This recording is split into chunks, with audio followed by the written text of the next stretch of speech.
In this module, we prove Sylow's second theorem and third theorem. Also, we give some applications of Sylow's theorems. Sylow P subgroups plays a crucial role to characterize structure of finite groups. In the Sylow's second theorem, we characterize that any two Sylow P subgroups are conjugates. And Sylow's third theorem deals with the possible number of Sylow P subgroups. Before going to the Sylow's second theorem, we first characterize Sylow P subgroups again.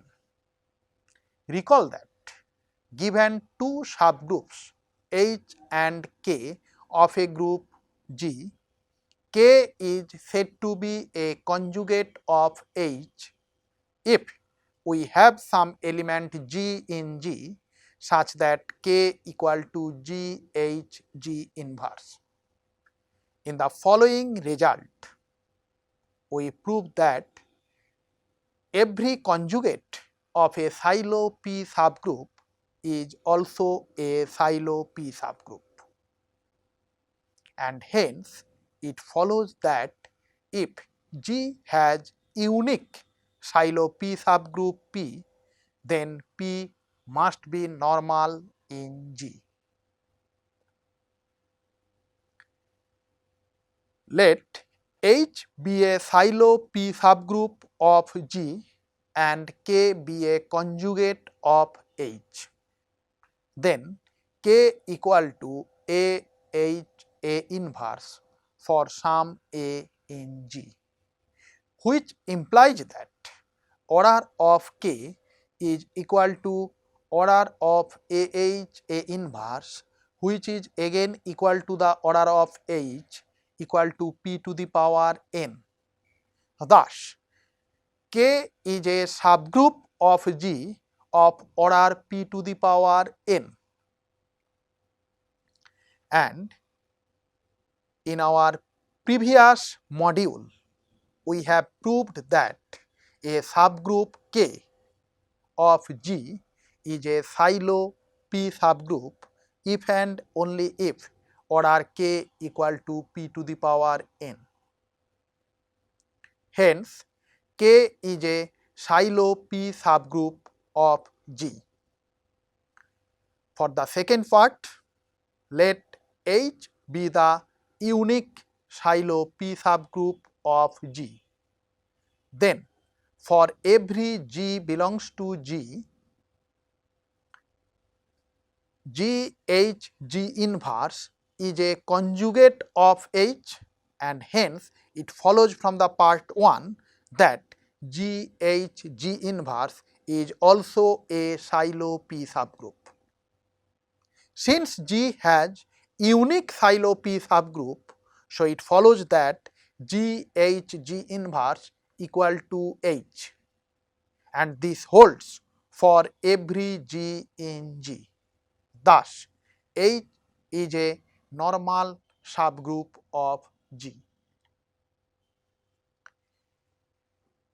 In the Sylow's second theorem, we show that the converse of the above results is also true. Sylow's second theorem states that let G be a finite group of order P to the power n into M, where P is a prime, n greater than 0 and GCD Pm equal to 1. Then any two Sylow P subgroups of G are conjugate and so isomorphic. To prove the result, first recall that every group G has a Sylow P subgroup. So consider two Shiloh P subgroups H and K of G. Denote S equal to the set of all left cosets of H in G. That is, S equal to set of all AH where A runs over G. We can define an action of K on S by K into AH equal to KAH. Since K is a P group, so it follows that order S is congruent to order S0 modulo P. Here S0 is the collection of all AH in S such that AH remains fixed under action of every K in K. That is, set of all AH in S such that KAH equal to AH, and this holds for all K in K. This is the set of all AH in S such that A inverse KA belongs to H for all K belongs to K, which is equal to the collection of all AH in S such that A inverse KA is a subset of H. Now, order S equal to index of H in G, which is equal to order G by order H is equal to M. Since GCD of PM is equal to 1, so it follows that P does not divide order S. And since order S is congruent to order S0 modulo P, so we get P is not a divisor of order S0. Thus, order S0 is non-zero. That is, there is at least one element, say AH, in S0, and hence A inverse KA is a subset of H. Since order of A inverse KA is equal to order K is equal to order H, so A inverse KA becomes equal to H. Hence, H and K are conjugates.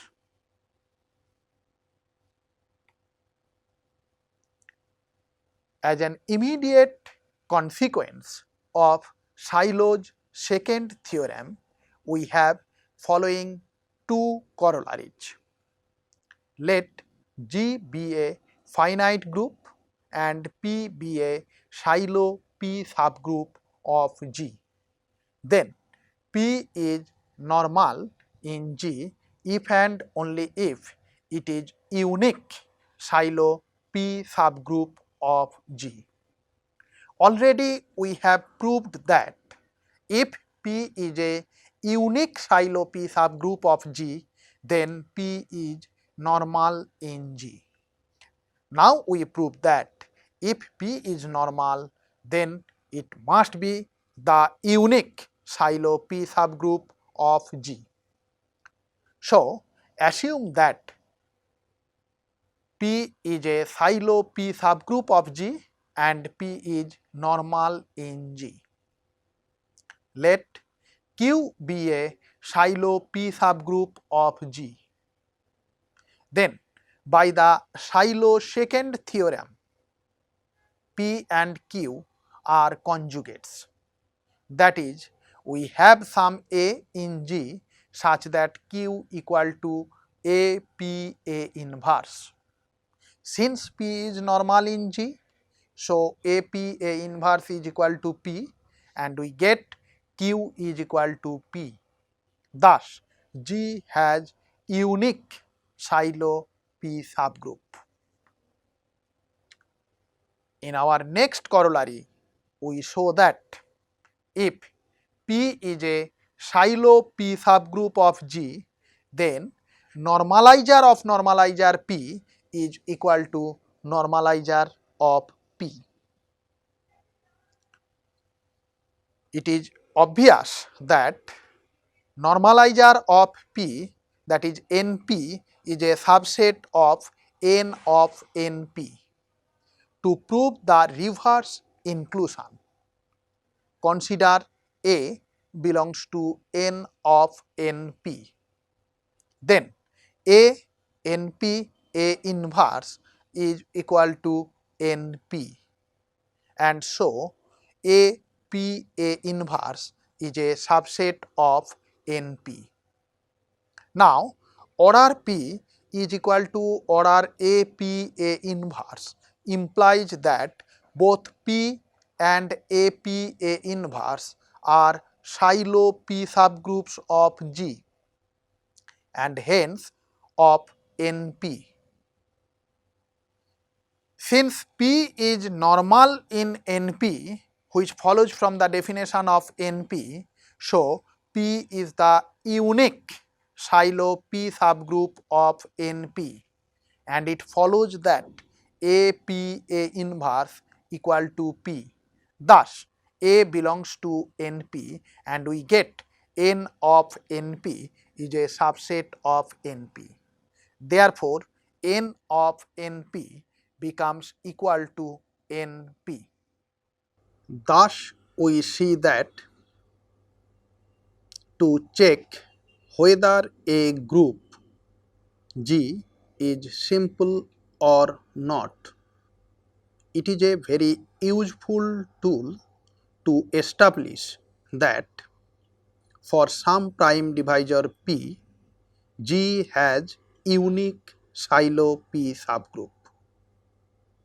In the Shiloh's third theorem, we will discuss possible number of Shiloh P subgroups of G, and thus the Shiloh theorems become important tool to characterize simplicity of finite groups.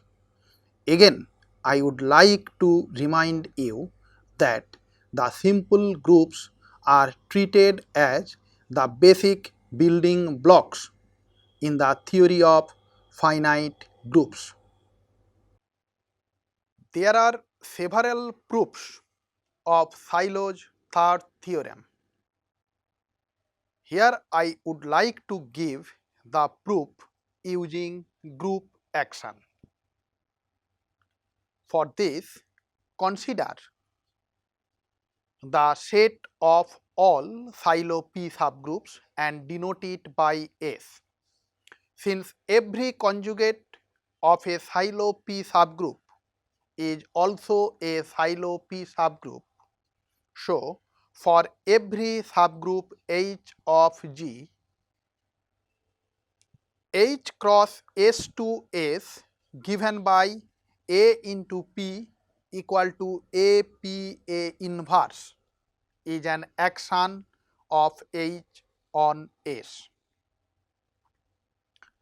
Also, any two Shiloh P subgroups are conjugates on S, which implies that if G acts on S by conjugation, then there is single orbit of G on S. Now, let me state the Shiloh's third theorem. Let G be a finite group of order p to the power n into m, where p is a prime n greater than 0 and GCD Pm equal to 1. Then the number Np of Shiloh P subgroups is of the form 1 plus Kp for some k greater than equal to 0, and is such that Np divides p to the power n into m. To prove this theorem, let S be the set of all silo P subgroups of G, and choose a particular silo P subgroup P. Consider action of P on S by conjugation, that is P into H equal to PHP inverse. Since P is a P group, so we have order S is congruent to order S0 modulo P. Here S0 is the collection of all H in S such that H remains fixed under action of every element P in P, that is PHP inverse equal to H for all P in P. This is the set of all H in S such that P is a subset of NH. Since P is a subset of NP, it follows that P belongs to S0 and S0 becomes non-empty. Consider an element Q of S0. Then P is a subset of NQ.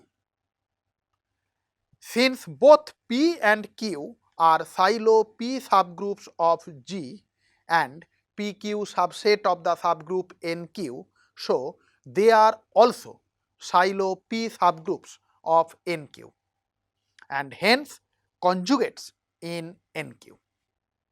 Let A belongs to NQ is such that P equal to AQ A inverse. Since Q is a normal subgroup of NQ and A is in NQ, we have AQ A inverse equal to Q, thus we get P equal to Q. Hence, S0 is actually the singleton set containing P only, and it follows that order S is congruent to 1 modulo P, that is order S is equal to 1 plus Kp for some k greater than equal to 0. To prove the second part, consider action of G on S by conjugation. Then there is only one orbit of G on S, and so S equal to box P for every silo P subgroup P of G. Thus, the number of silo P subgroups NP is equal to order of S is equal to order of box P is equal to index of GP in G. Since index of GP in G is equal to order G by order GP, it follows that order G is equal to NP into order GP, that is NP is a divisor of order G.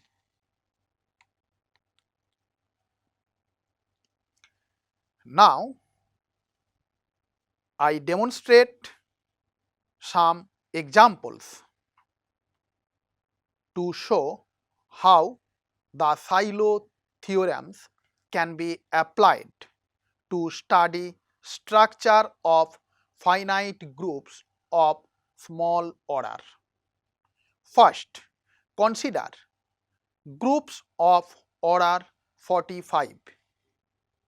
Here we show that every group of order 45 has a normal subgroup of order 9. Let G be a group of order 45 which is equal to 3 square times 5. Denote the number of silo 3 subgroups of G by N3. Then the silo third theorem implies that N3 is of the form 3k plus 1 for some k greater than equal to 0, and also n3 divides 45, hence n3 equal to 1, and G has unique silo 3 subgroup of G H. Note that since n3 equal to 3k plus 1, where k is either 0 or 1 or 2 and so on, and n3 divides 45, we see that for k equal to 0, we get n3 equal to 1 and this divides 45. But for k equal to 1, n3 becomes 4, which does not divide 45. For k equal to 2, n3 becomes 7, which does not divide 45. For k equal to 3, n3 becomes 10, which also does not divide 45, and so on. Thus, actually we get n3 is 1. Anyway, since G has unique silo 3 subgroup H, so it is a normal subgroup of G. Since we know that every group of order 45 which has the prime factorization 3 square into 5 has silo subgroups of order 3 square equal to 9, so H is of order 9. Thus, we get a normal subgroup H of G of order 9. Now, we show that every group of order 99 is abelian. Recall that in this direction, till now we have proved only one result, that if G is a group of order p square for some prime p, then G is abelian. Here you note that 99 is not of this form. Still, silo theorems can assert that every group of order 99 is abelian. Consider a group G of order 99. 99 has the prime factorization as 11 times 3 square. Let n3 be the number of silo 3 subgroups of G.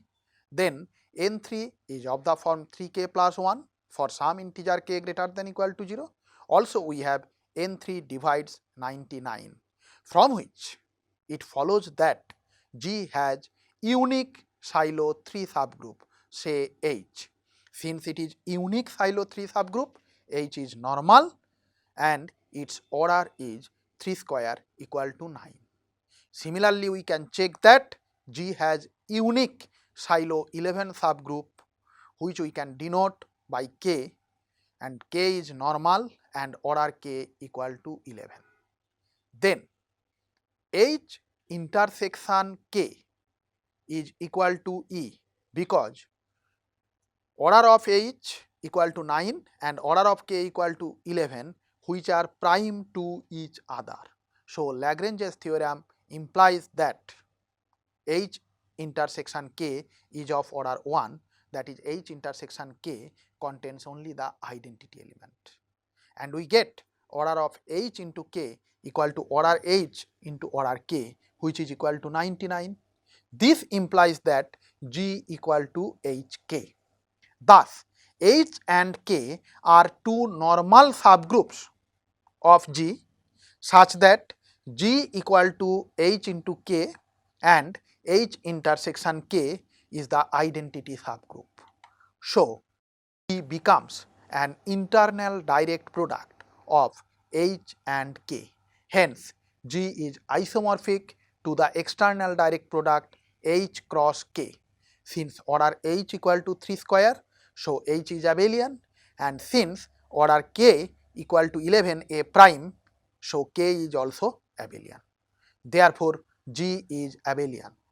Also, note that G is isomorphic to either Z99 or Z3 plus Z33. In our next result, we prove that every group of order 15 is cyclic. Let G be a group of order 15 whose prime factorization is 3 times 5. Similarly as before, here also it is easy to prove that G has unique silo 3 subgroups say H and unique silo 5 subgroups say K. Since H and K are unique silo subgroups, so both H and K are normal. And since they are of order respectively 3 and 5 which are prime to each other, we have order of H intersection K equal to 1, and eventually it follows that order of HK equal to 15. Thus, G becomes product of HK where H and K are normal subgroups such that H intersection K equal to E. Thus, G becomes an internal direct product of H and K, and we get G is isomorphic to H cross K.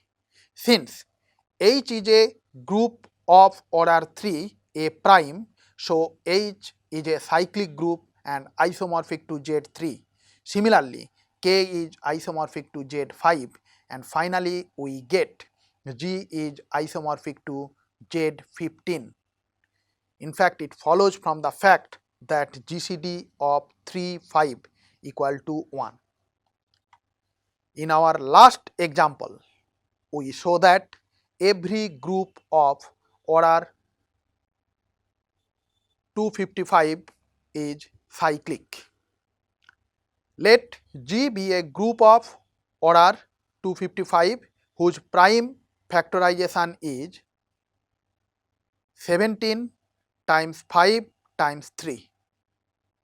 Denote N17 to be the number of silo 17 subgroups. Then it is easy to conclude that N17 equal to 1. Thus, G has unique silo 17 subgroup say H. From the uniqueness, it follows that this is normal in G, and also order H is equal to 17. Then the normalizer NH of H is equal to G.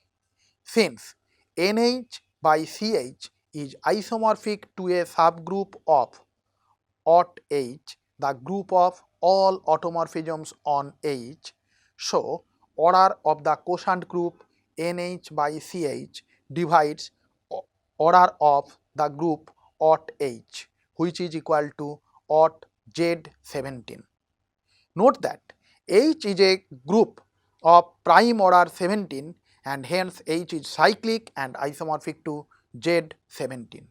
Also we have OT Z17 is isomorphic to U17, that is the group of all units in the ring Z17, and order U17 is equal to 16.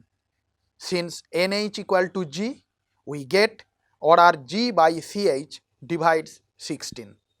Also, order G by CH divides order G is equal to 255. Since GCD of 16 and 255 equal to 1, we have order G by CH equal to 1, and it follows that G equal to CH. Thus, every element of H commutes with every element of G, whence H is a subset of ZG. Since order H equal to 17, it follows that 17 divides order ZG. Again, order ZG divides order G, that is 255.